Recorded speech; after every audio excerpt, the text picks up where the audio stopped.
Bonjour à tous et bienvenue sur BTS MCO. Aujourd'hui, je vais répondre à une question qu'on m'a posée. C'est est-ce qu'on peut faire son stage à l'étranger? Est-ce que c'est possible? Donc on a un lourd programme quand même à voir dans cette vidéo. Déjà, on va se demander si c'est possible. Alors, vous vous doutez bien sûr que oui, et je vais vous expliquer pourquoi. Pourquoi est-ce qu'on peut faire un stage à l'étranger? Comment est-ce qu'on va s'inscrire? Comment préparer son départ? Et bien sûr, quel est le travail attendu pour le parcours à l'étranger? N'oubliez pas qu'en description, vous avez mes propres dossiers professionnels que vous devrez faire, notamment même si vous partez à l'étranger. Ça peut vous aider, ça peut vous donner des idées. Allez, c'est parti, on commence tout de suite la vidéo. Alors, est-ce que c'est possible de faire son stage à l'international, donc à l'étranger? Oui, parce que ça fait partie des épreuves facultatives du BTS MCO. Il y a 3 épreuves facultatives en BTS MCO. EF1, EF2 et EF3. Le F1, c'est la langue vivante étrangère numéro 2. Donc là, vous allez rester en France, mais vous allez étudier une deuxième langue au choix. Parmi, il y a au moins une vingtaine ou une trentaine de langues au choix. Mais après, vous avez aussi le F2 qui est le parcours professionnel à l'étranger. Donc, qui est encore différent, que vous pouvez... Donc, bien sûr, vous pouvez prendre toutes les options d'un coup. Vous pouvez en prendre qu'une, vous pouvez en prendre deux. C'est au choix, ça dépend. Vous n'êtes pas obligé de toutes les prendre si vous faites une option. Et donc, du coup, vous allez pouvoir partir à l'étranger. Donc oui, la réponse est oui à votre question. Si vous voulez partir à l'étranger, c'est possible pour faire son stage ou son alternance. Maintenant, pourquoi est-ce qu'on va faire un stage à l'étranger? Il y a plein de raisons. Déjà, ça peut être pour une découverte culturelle et une meilleure ouverture d'esprit. C'est-à-dire qu'on va avoir une expérience unique déjà sur notre CV. Le but, c'est bien sûr de se créer le meilleur CV possible pour avoir les postes qui nous intéressent. Il faut adapter son CV et sa carrière en fonction de ce que vous avez envie de faire.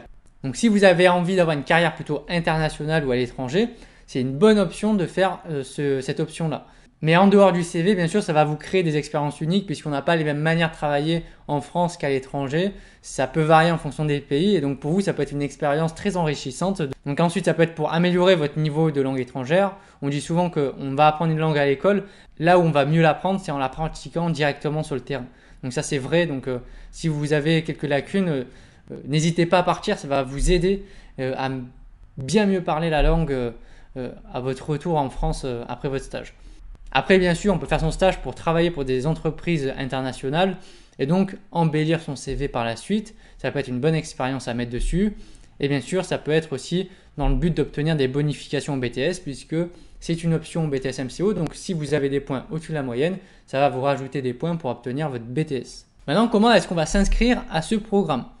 Alors, la première étape déjà pour s'inscrire à ce programme-là, c'est déjà d'être dans un établissement qui est en contrat avec Erasmus. Donc Erasmus, tout simplement, c'est un partenaire qui permet de voyager au sein de l'Union européenne, déjà des 28 États de l'UE, plus en incluant l'Irlande, la Norvège, la Suisse, la Croatie et la Turquie. Donc c'est des partenariats entre les écoles européennes notamment qui permettent aux étudiants de partir dans différents pays. Et donc vous pouvez faire votre demande après auprès d'Erasmus pour pouvoir obtenir une bourse de 500 € par mois pour participer à vos frais d'hébergement, par exemple, de nourriture que vous aurez en étant à l'étranger, puisqu'il faut l'anticiper. Si vous n'avez pas cette bourse-là, il faut que dans votre budget, vous puissiez financer les différents coûts, coût du billet d'avion ou de train, etc. Ça, c'est bien sûr un projet qu'il faut quand même anticiper à l'avance, budgétiser, et notamment si vous n'avez pas la bourse avec Erasmus. Donc ça, c'est la première étape. Déjà, on va s'adresser à un établissement qui est partenaire avec Erasmus. Deuxième chose, on va s'adresser ensuite au service des relations internationales de l'établissement.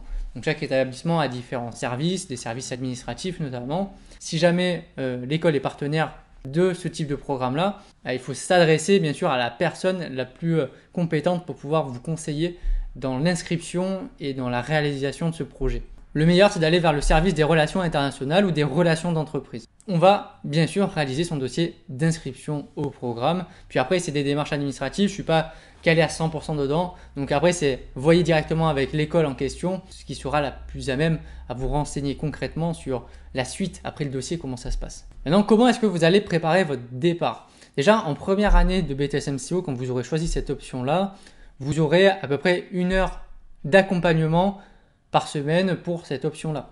C'est-à-dire que vous allez apprendre notamment le vocabulaire professionnel qui va vous servir en entreprise pour faire votre stage à l'étranger. Vous allez améliorer toutes vos connaissances de la langue, connaissances grammaticales, le vocabulaire qui va avec, comment est-ce qu'on s'exprime, comment est-ce qu'on vit en communauté dans ce pays. Et on va bien sûr préparer son stage, donc anticiper en amont les différentes activités que vous allez devoir réaliser dans l'entreprise étrangère.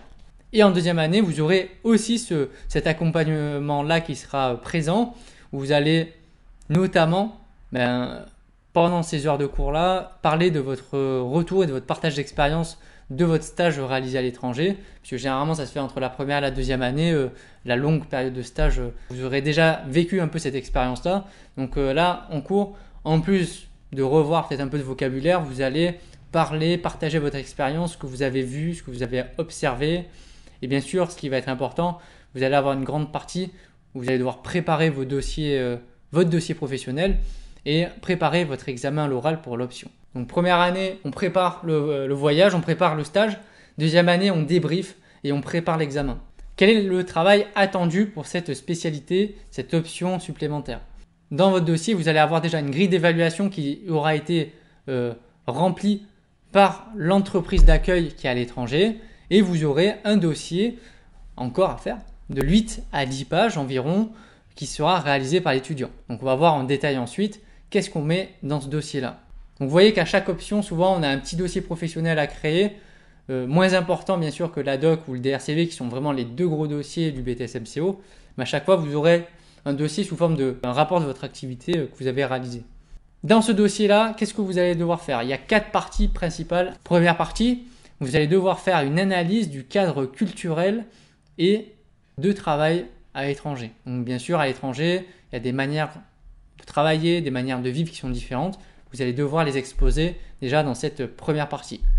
Deuxième partie, vous allez devoir faire une étude comparative des pratiques professionnelles avec la France. Forcément, en France et à l'étranger, on n'a pas la même manière de travailler. Donc à vous de comparer comment est-ce qu'on travaille, quelles sont les lois du travail aussi, quelles sont les réglementations, comment est-ce que c'est organisé de la même manière, est-ce qu'il y a des plannings qui sont affichés de partout, ou est-ce que c'est des horaires plutôt libres.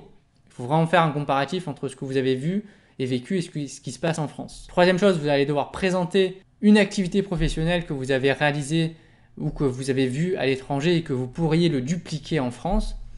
Et enfin, quatrième point, un petit bilan sur quels ont été vos efforts d'adaptation pour pouvoir parfaitement s'intégrer à l'entreprise étrangère. Et enfin, pour valider votre BTS-MCO, donc vous aurez bien sûr à réaliser ce dossier-là pour votre option, mais il va falloir aussi réaliser votre dossier professionnel. Étant donné que votre stage, vous le faites à l'étranger, du coup, vos fiches d'activité professionnelle pour l'ADOC et le DRCV devront être faites aussi à l'étranger.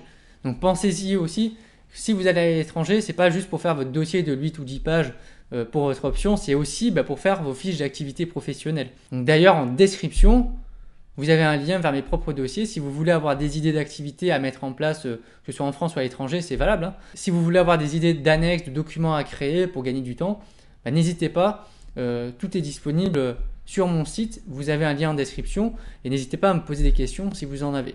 Merci à tous, on se retrouve très rapidement pour de nouvelles vidéos. Si vous partez à l'étranger, en tout cas c'est un beau projet et je vous encourage à le continuer. On se retrouve forcément très vite pour de nouvelles vidéos. Bye!